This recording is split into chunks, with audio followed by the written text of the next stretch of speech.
Hello നമസ്കാരം, എല്ലാവർക്കും ഇന്നത്തെ സ്വർണ്ണവില അറിയിക്കുന്ന ഗോൾഡ് റേറ്റ് ടുഡേ ചാനലിലേക്ക് സ്വാഗതം. ഇന്ന് 2024 ജൂലൈ മാസം 17-ാം തീയതി ബുധനാഴ്ച, സമയം രാവിലെ 10 മണി. സംസ്ഥാനത്ത് സ്വർണ്ണവില വീണ്ടും കുതിച്ചുയർന്നിരിക്കുകയാണ്. ഇന്ന് 1 ഗ്രാം സ്വർണം 90 രൂപയും 1 പവന് 720 രൂപയുമാണ് വർധന രേഖപ്പെടുത്തിയത്. ഇന്നത്തെ സ്വർണ്ണവില നോക്കാം. അതിനു മുൻപായി ഈ ചാനൽ ഇതുവരെ സബ്സ്ക്രൈബ് ചെയ്തിട്ടില്ലാത്തവർ സബ്സ്ക്രൈബ് ചെയ്ത് തൊട്ടടുത്തുള്ള ബെൽ ബട്ടൺ അമർത്തി ഓൾ സെലക്ട് ചെയ്യുക.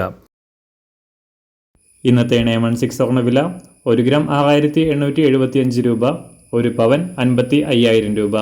24 ക്യാരറ്റ് സ്വർണ്ണവില 1 ഗ്രാം 7,500 രൂപ, 1 പവൻ 60,000 രൂപ. 18 ക്യാരറ്റ് സ്വർണ്ണവില 1 ഗ്രാം 5,625 രൂപ, 1 പവൻ 45,000 രൂപ. സംസ്ഥാനത്ത് നിന്ന് വെള്ളിവില 1 ഗ്രാം 99 രൂപ 50 പൈസ, 1 കിലോ 99,500 രൂപ. അന്താരാഷ്ട്ര മാർക്കറ്റിൽ 1 ഔൺസ് സ്വർണത്തിന് $2,470. എല്ലാ ദിവസവും അറിവിരുന്ന സ്വർണ്ണവില അറിയാനായി ഈ ചാനൽ ഇപ്പോൾ തന്നെ സബ്സ്ക്രൈബ് ചെയ്ത് തൊട്ടടുത്തുള്ള ബെൽ ബട്ടൺ അമർത്തി ഓൾ സെലക്ട് ചെയ്യുക. വീഡിയോ ഇഷ്ടമായാൽ ഒരു ലൈക്ക് ചെയ്യാനും നല്ല നിർദ്ദേശങ്ങൾ കമൻറ്റ് ചെയ്യാനും കൂടെ ശ്രദ്ധിക്കുക.